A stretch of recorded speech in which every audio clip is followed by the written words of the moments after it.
Hey guys, hope you're doing well.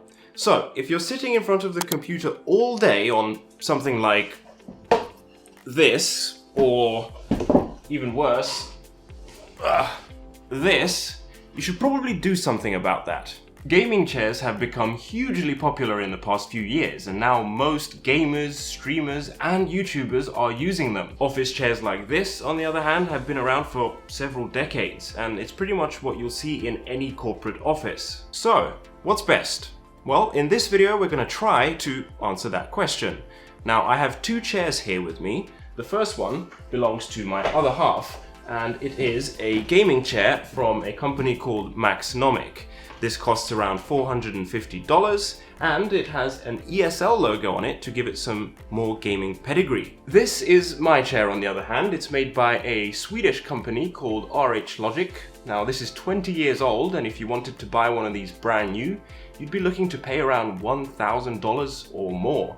Luckily, I managed to get a really good deal on one for around $80 US. So we'll be using these two chairs to try and come to an overall decision, but of course your mileage may vary depending on what kind of models you are comparing. So let's start with design, and I think it's fair to say the Reclining takes this one. It just looks more modern and more high quality.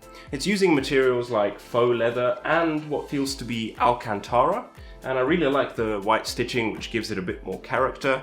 I'm not personally a big fan of the massive logos at the top, but some other people might be. The Reclining looks good considering it's pushing 20, but it was never meant to look cool, and so it doesn't. Both chairs roll equally well, but we can't be having ties around here, so we're gonna have to get scientific.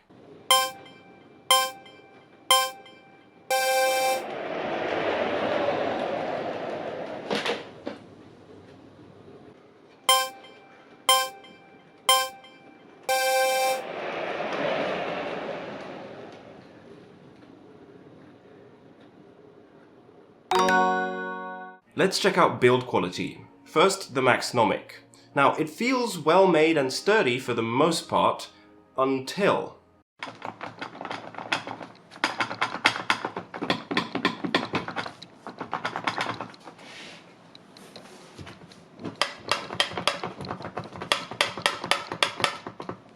In my opinion, if you're paying this much for a chair, those kind of noises are just not acceptable, especially not from one that is this new. It's only like 6 months old, so imagine the kind of noises it's going to make in a few years.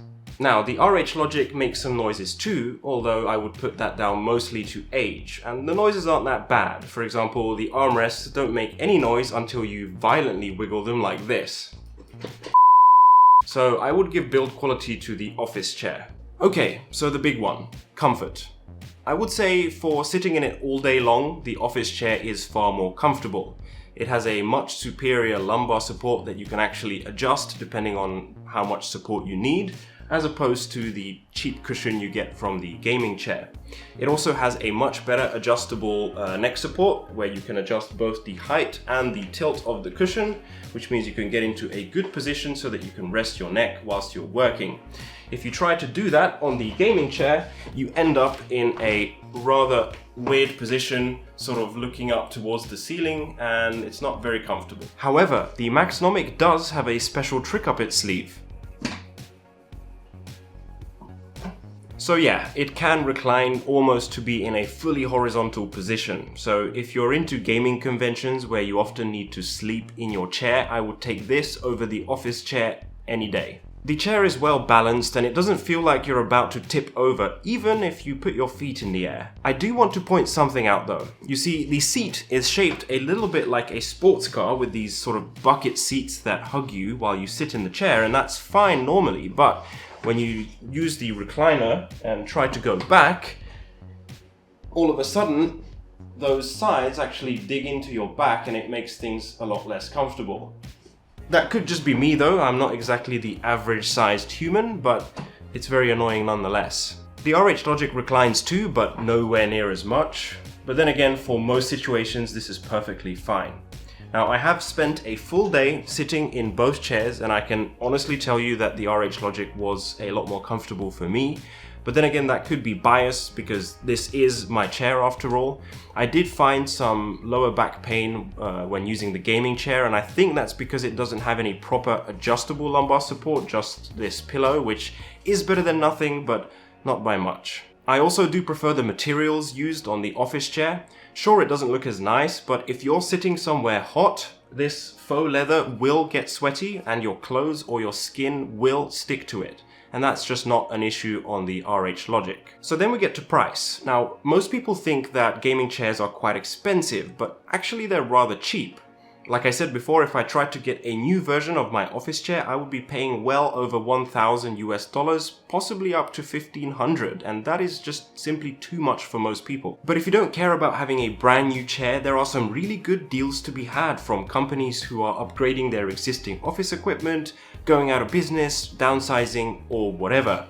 Sure, it's had somebody else's butt pressed against it, probably for years, but you can just give it a good clean and over time you will forget about that. Now, would I spend $1,500 on one of these if that was my only option? Well, I would say that depends on how much money I made. With my current financial situation, no. But if I could afford it, yes I would.